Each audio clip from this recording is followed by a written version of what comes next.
Hali gani mwanafamilia wa channel tupendwa hii hapa ya Kileo Media.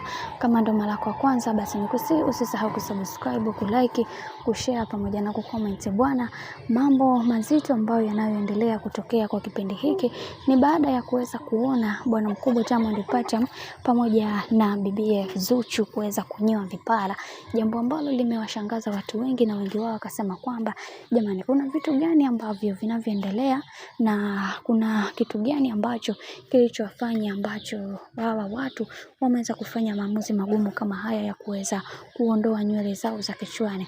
Na pia tumeweza kuona Diamond Platnumz aliweza kuzungumza na akasema kwamba kiukweli mimi na mke wangu tunapenda kuweza kufanya vile vitu ambavyo tunavyovitaka, na pia tunatamani kuweza kuona maisha yetu yakiwa katika mikono yetu ambayo iko salama, na sio kuanza kupelekeshwa na watu wengine tufanye hichi na tusifanye kile.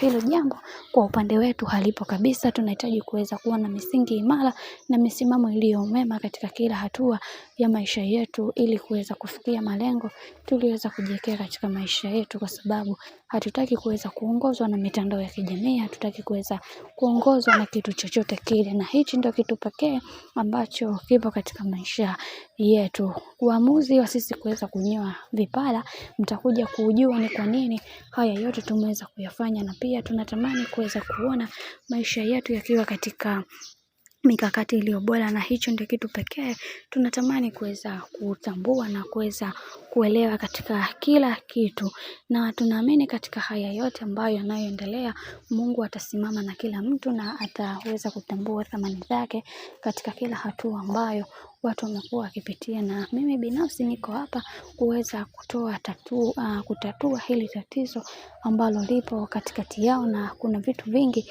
ambavyo vinavyoendelea baina yao. Huenda kuna jambo kubwa ambalo wanalitengeneza na sisi wengine hatuwezi kufahamu, lakini pia mashabiki wao waliweza kufunguka na kusema kwamba Diamond Platnumz sio mjinga wala sio mpumbavu, anaelewa ni kitu gani ambacho anachokifanya, na pia tusubiri tu matokeo kutoka kwake, kwa sababu huyu mtu ni mtu wa balaa kubwa sana. Hivyo tusubiri matokeo kutoka kwake, huenda kuna kitu cha maana kikubwa ambacho anachotaka kukifanya. Lakini kuna mwingine huyu hapa akasema tuendelee kuwapa muda, huenda kuna jambo ambalo analotaka kulifanya, lakini kuna vitu wanavifanyia maandalizi. Bwana, mambo ndo kama hivyo ambavyo yanavyozidi kuona mambo yanazidi kuwa mengi kadri siku zinavyozidi kwenda. Mimi naomba nikusihi kitu kimoja, kama ndo mara kwa kwanza basi nikusihi usisahau kusubscribe, kulike, kushare pamoja na kucomment, kwa kufanya hivyo utakuwa umejiweka katika nafasi nzuri ya wewe kuweza kuenjoy na kufurahi pia.